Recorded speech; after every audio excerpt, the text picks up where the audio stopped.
Good morning, good afternoon, and good evening, wherever you are on this beautiful planet. My name is Katana Malinowski, and I am the host of Transformational Art with Katana, making the unmanageable manageable.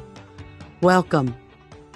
I am here with my wonderful friend and business colleague, Kim Kendall-De Silva. She is a language coach and culture advocate. Thank you so much for being here with me today, Kim. You're welcome, Katana. Thank you for having me. So, could you share with the kind folks where you're hailing in from today? I am from Trinidad and Tobago, which is the southernmost island in the Caribbean. We're actually just 8 miles off the coast of Venezuela. Wow, there you go. So we're going to go ahead and jump in with some questions for you so that the audience can get to know you better.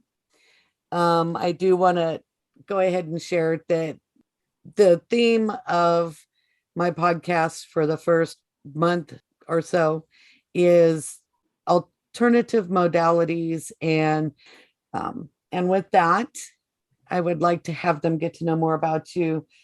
Who are you as a person? You asked that question, and the first thing that pops into my mind is I'm a mother, which is ironic because I think as a person in my maybe late teens through my 20s, I had this idea of, sure, one day I'd get married, one day I might have children, but I always used to say things like, I can't be a stay-at-home mom. I have to go to work. I can't be, my life can't be revolving around my children. And fast forward several years later, and here I am. And you ask who I am, and the first thing that pops in is I'm a mother. That is a big part of who I am because, my children are a significant part of why I do what I do. But yes, I do have a person, an identity then outside of them. I'm a wife. I'm a business owner. I'm a teacher. I'm also a bit of a bookworm, but that's a whole other story. So, in explaining who Kim is somebody who cares a lot. I think that is a word that I would be comfortable using to describe myself. And it is a word that has shaped what I do and how I do it, how I teach, why I teach. That's beautiful. Yeah, that resonates with me because I'm a mom and a grandmother at this point in the game. And it is part of who we are. And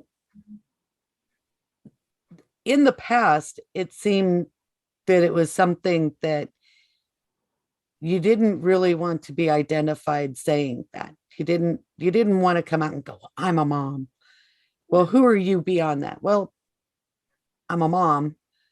And it sometimes is difficult to think, okay, who am I outside of that?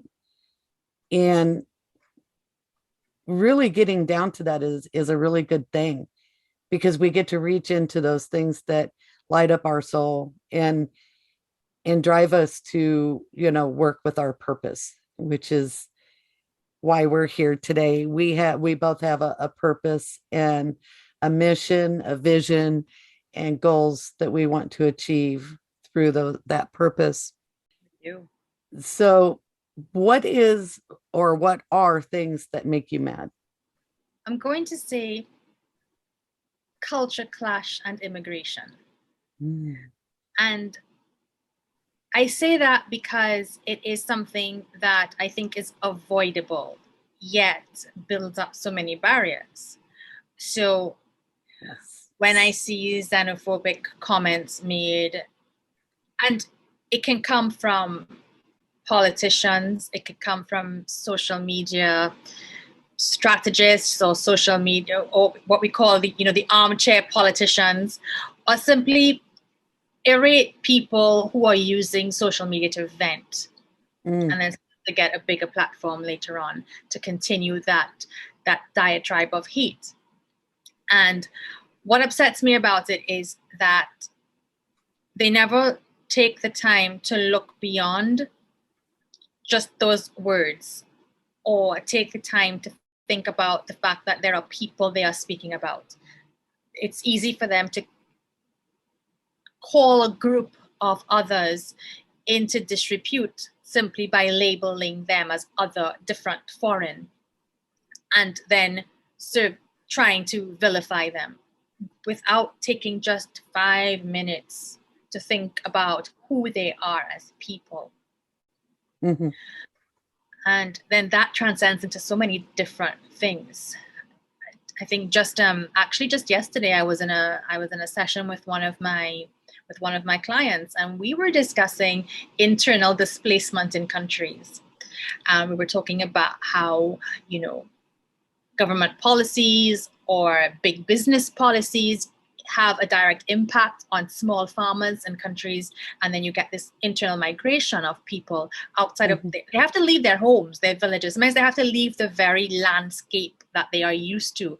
They might be used to a rural landscape, a farming type of lifestyle, and then they're forced out and they end up in a city. What do you think happens to the farmer you've just plucked from a countryside and dropped into a city, and his family and her family? And then these people who have been displaced internally in their own country, sometimes then they find themselves being displaced further, and then they seek maybe to leave the borders of their own country to go somewhere else. And yet we don't take the time to think about what is the journey this person has gone on to reach to this point where they need to leave their home. Most of us won't just pack up and leave our home for no good reason. I mean, some of us do it for, when we're young and we want to explore the world. I've done it, as a young college graduate. Yeah, great. I wanted to see the world. I moved, and wonderful. But then I had the option to come back home. And I think now, as a person who is settled and I have a family, if you told me I had to pack up my family of 5 and head off somewhere because things were no longer safe for me, that's a terrifying thought. Mm-hmm. And that is something that, so it saddens me, it angers me, and then what really angers me is when we are able to just whitewash a group of people as bad or foreign and don't want to know anything more about them, and then cannot find a way to connect with them. Oh, yes. But I can feel the energy from that answer. And, it happens everywhere. And it's it's both sad and angering. And I feel what you're saying because I see it myself. Facebook and other forms of social media, for the good that they can be, and they are at times, because they're a major connector. Look at how small the world got during COVID, and allowed us to connect in such amazing ways. I have such amazing friends all over the world now that I otherwise wouldn't have probably ever had the opportunity to meet. Exactly. Yet it does create this invisible safety net that people imagine that makes it okay for them to say things they otherwise wouldn't say. The things that sometimes, yeah. And it's funny because I've thought about that a lot, and it creates stress not only for the people that it's aimed at. And as much as I would want to, I'm never going to understand what it's like to be the person of color. Yes, as a woman, I can understand being put into a less than category, but I'll never understand it from the other side of that. And the trouble with it is that it creates a hardship for those of us that do want to create a bridge of unity, Yeah. because then it creates anger that makes it difficult for the people that want to be received that way to be able to see those of us who are here to equally put our hand out. And I love that we're getting to talk about this on, Martin Luther King Jr. Day, because, when he spoke of, you know, black and white children holding hand in hand, Yeah. why we're not there in 2022 is incredible to me. It is. And there's no reason we can't be there. No, absolutely not. So thank you for bringing that up, because it is something that charges me up. I grew up in the San Francisco Bay Area, and though I can recognize that, yes, we're different, and differences shouldn't be looked as something that's bad. No. We're just different. Just like I have brown hair and your hair is darker brown or black, Exactly. it may be from a bottle or not. Not yet. Not yet. Not yet. Not yet. But it doesn't mean that we can't relate as women. It doesn't mean that we can't relate as moms. It doesn't mean that we can't relate as people that feel fear or anxiety or excitement. Exactly. And maybe this is that time that we're getting an opportunity to step back and be the lights that are going to show everybody else that it's okay, it's safe, we can do this, let's do it. Exactly. Because it's time to stop hiding behind the differences. It's time to stop pretending the differences have to define us. We can honor the differences while connecting through our similarities, because both go hand in hand. And I imagine that's what you deal with in your cultural advocacy, correct? it is. We discuss, actually, one of the things that we discuss are cultural stereotypes and how damaging they can be. Mm-hmm. And what is always very interesting is that we talk about food in our workshops. And the thing about food is that we may have different favorite dishes. We may have different ways of preparing the same type of meat, the same type of vegetables. But there seems to be this universal love for food. So and whenever we talk about our traditions and celebrations, it always comes back to food. And you can't talk about Thanksgiving without mentioning the meal. Right. You can't ask me to talk about Christmas without talking about the food. Or Christmas and Easter are big celebrations here for me personally. Diwali, although it is a Hindu festival, it is celebrated in my country, and again it comes back to the food. When I have my guests coming on to talk about Noche Buena, Yes. or talking about La Semana Santa, which would be Holy Week right before Easter, it always comes back to the food. It always comes back to the food. And that is one way, that is something that really unites us, and it gets conversations going so animated, because this is something that, although we are talking about the differences, we are united in our absolute love for it. Yes. And I always think it's a really good metaphor for how we can celebrate the differences, but also appreciate, there's something connecting us that's stronger than those differences. Yes. Having grown up in the San Francisco Bay Area, there's so many different types of food. So there's a definite appreciation for how people come together over that. When I was in junior high school, our language arts teachers would have us do cultural week once a month and we'd all bring a dish that represented some part of our heritage. Right. Yes. And Yes. that was so much fun. And it was one of those times where everybody got along and everybody had a really great time.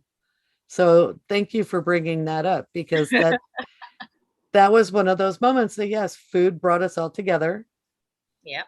and we enjoyed that. And I can remember other schools that my children went to that also did a similar cultural um, Celebration. gathering. Sharing. Yeah. Yeah. Yeah. I'm, I'm forclipsing on the exact term that I was looking for, but yes, it creates community, and I'm all about community. So that's wonderful. That leads me to my next question. When you were growing up, what did you want to become? A lawyer. Of all things. Sometimes I wonder. I thought I was going to be a lawyer. Well, and then I also thought I was going to be a movie producer. So two Mm, very different things. But interestingly, one of the reasons why I wanted to be a lawyer, and it was very specific, it was around adoption law. And ah. I think maybe my grandmother used to watch too much Lifetime movies. If that was the case, that was what triggered the thoughts in my mind. But watching movies, seeing news reports, even reading news articles about children being adopted, and then birth parents later on coming to fight for the children, and then the adjustments that the families would have to go through, the battles, the struggles, however it played out. And I always looked at that in the sense of, I guess I had a very strong sense of what family is, and Mm, come from a very structured and stable family. I thought that, well, if the child is in a family already and they believe that this is their family and they are settled, how can you come and pull them out of it? And that used to really, I guess it used to scare me. I'm not adopted, but mm, I guess it kind of made me wonder, could somebody come and take me from my family? mm. Uh,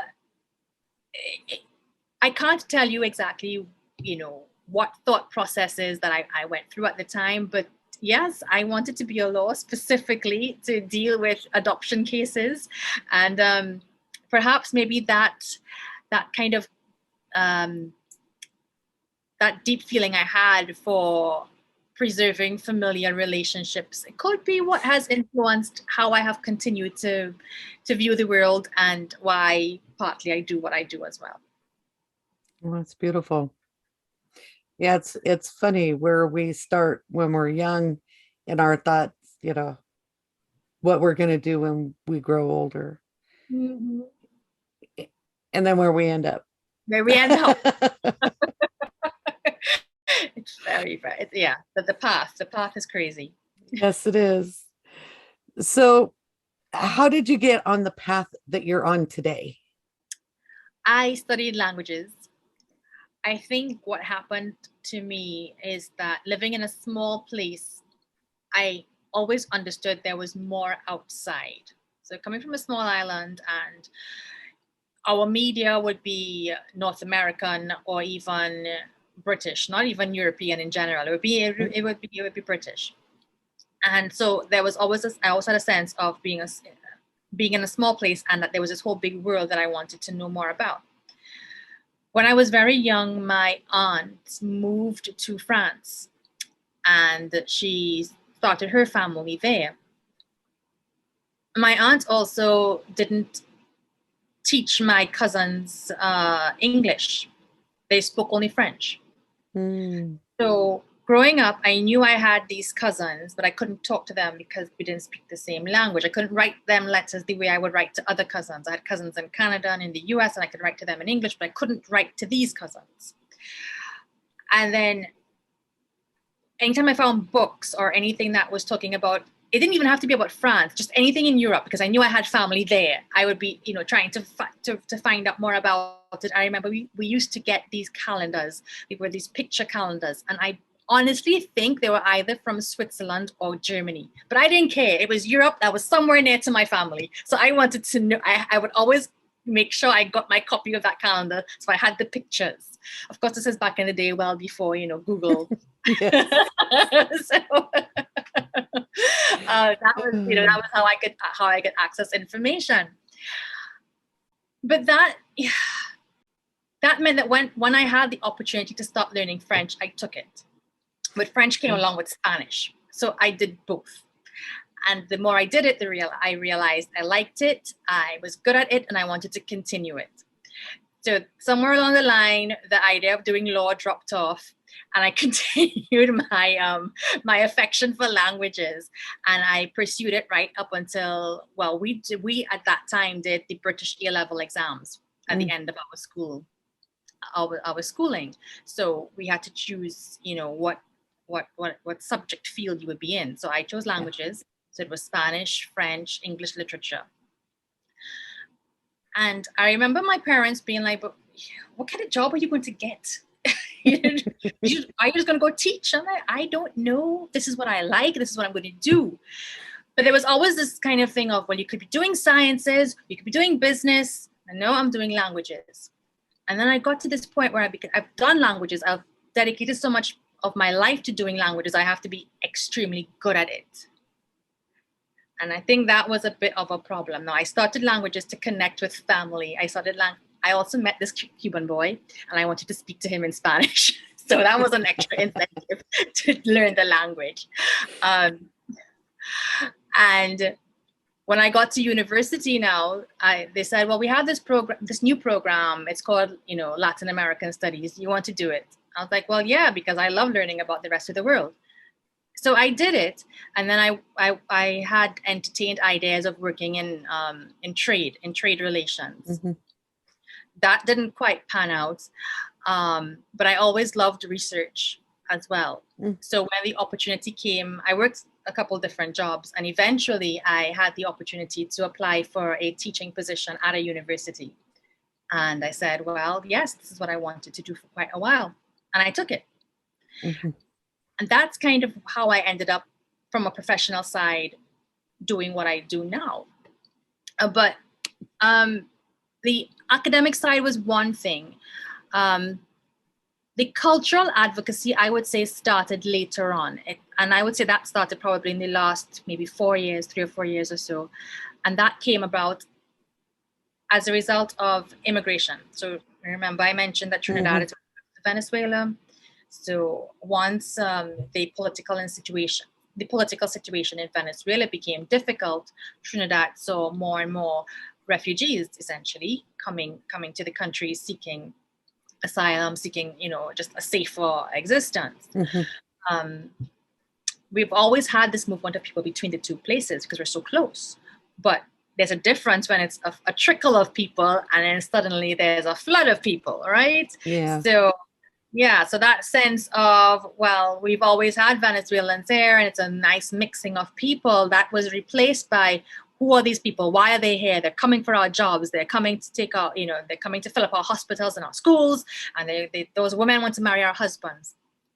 And there was this sense of fear of the unknown, a sense of resentment, and also a sense of hostility. Mm-hmm. And it very closely mirrored what was going on at the same time in the United States with the Central American migrants who were trying to not just find asylum, but when they tried to find asylum, with them being separated at the borders from their families. And it was these two sets of culture clashing, these two sets of xenophobic reactions to immigration that kind of triggered me into creating my blog Over the Andes, which then turned into a business, because I realized, and this is from my own experience too, when I had lived in the UK for a few years, it takes very little understanding of somebody to make them feel welcome or just to make them feel comfortable. And if you can make a person feel comfortable, even if it's just for 5 minutes, their walls can drop, they can relax. You can see the person behind the foreign face or the foreign accent, and then you have a chance to connect with that person. And once you've connected with them on a personal level, you stop seeing them and us. You see people. So that's a very long story to tell you how I got to where I got right now. No, I love it because it's, we all have those journeys, those points that got us to where we're at when we're, doing a business and we're helping people. And, it's the same is true for me. I hit that one point that I pivoted on and began working with people doing my transformational art. And you got me to thinking about how it sounded like what we deal with in the United States, but it happens all over the world. Yeah. And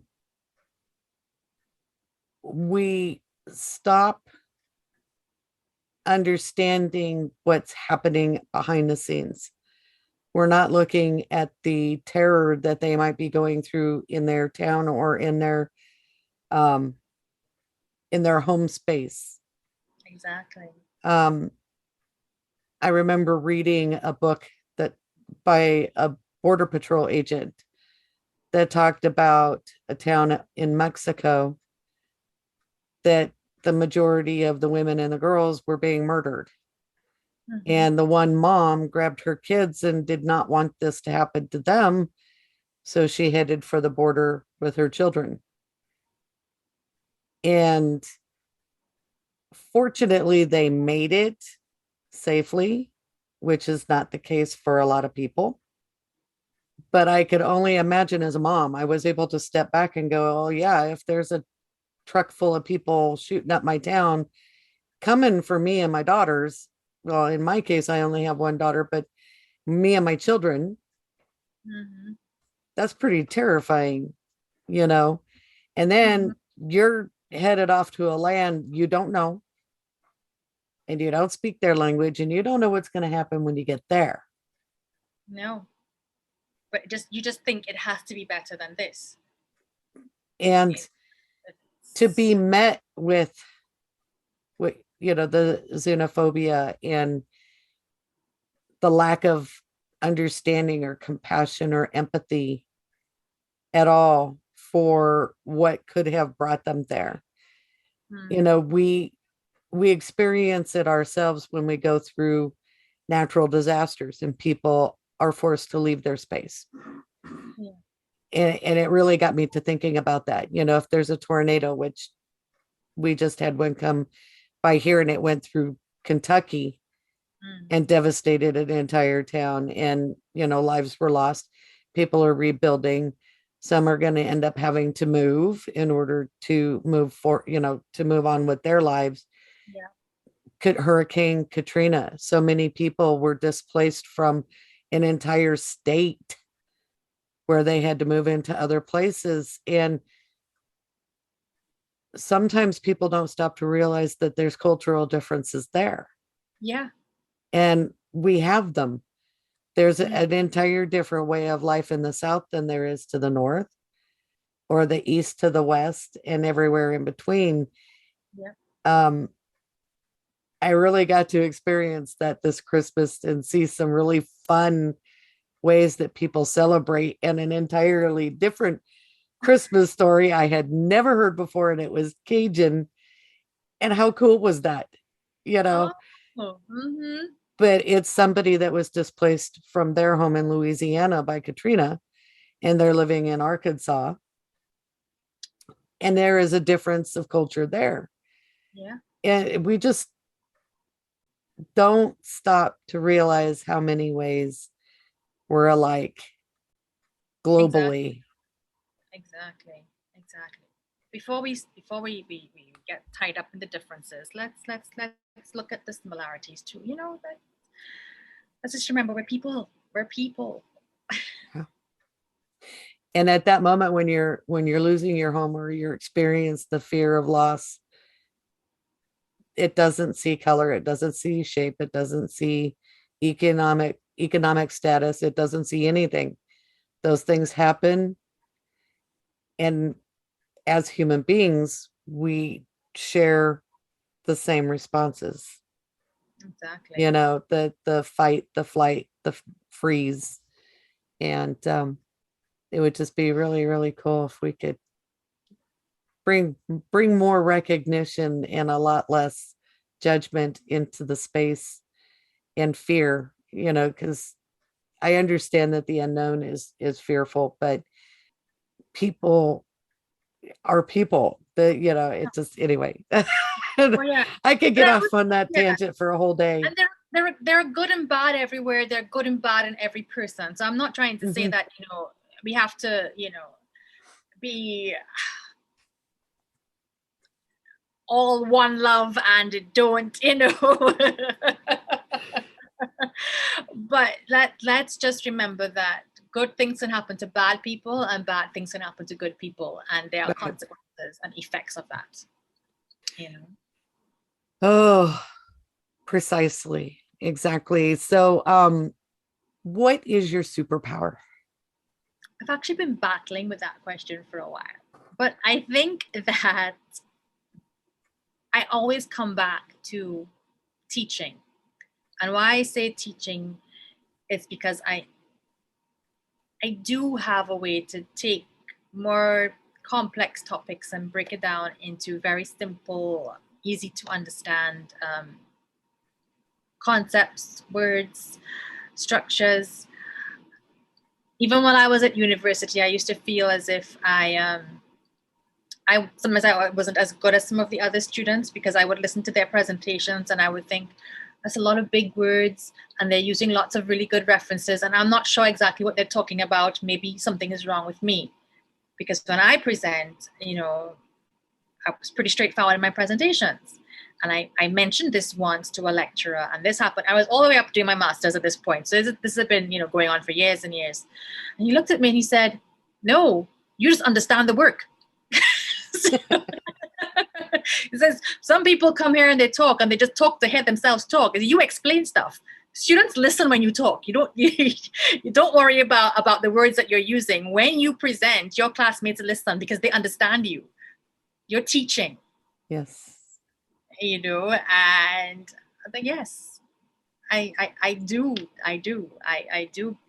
find ways to break down bigger topics into more digestible bits.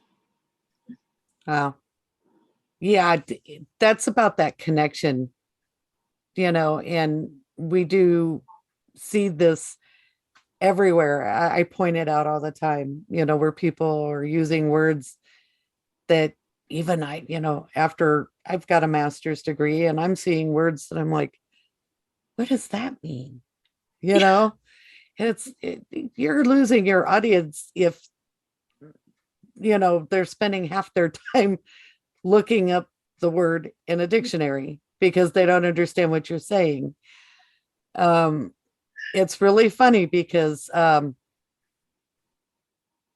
are a lot of people who lose their audience because they're talking above them. Yeah. And I do think it's because they want to feel important instead of making the connection. Right. And we I think it's a human desire to want to be admired. But what is the purpose of what you have to say? Is it, to be admired, or is it to connect with someone? Right. And Maya Angelou is one of my inspirational people, mentor. And I love that she was always saying, it's about how you make someone feel. They won't always remember what you said, but they'll always remember how you made them feel. Mm-hmm. And I think that is embraced in everything that we're talking about, you know, not only with language and culture, it's everything, you know, all combined together. Um, just we have the ability to make people feel seen, heard, safe, Do. loved. And um, I really think that that's where a lot of stressors come from, especially when people don't feel seen or heard. You know, sometimes you can get past that necessarily being loved, but when you don't feel seen or heard, you don't even feel human almost.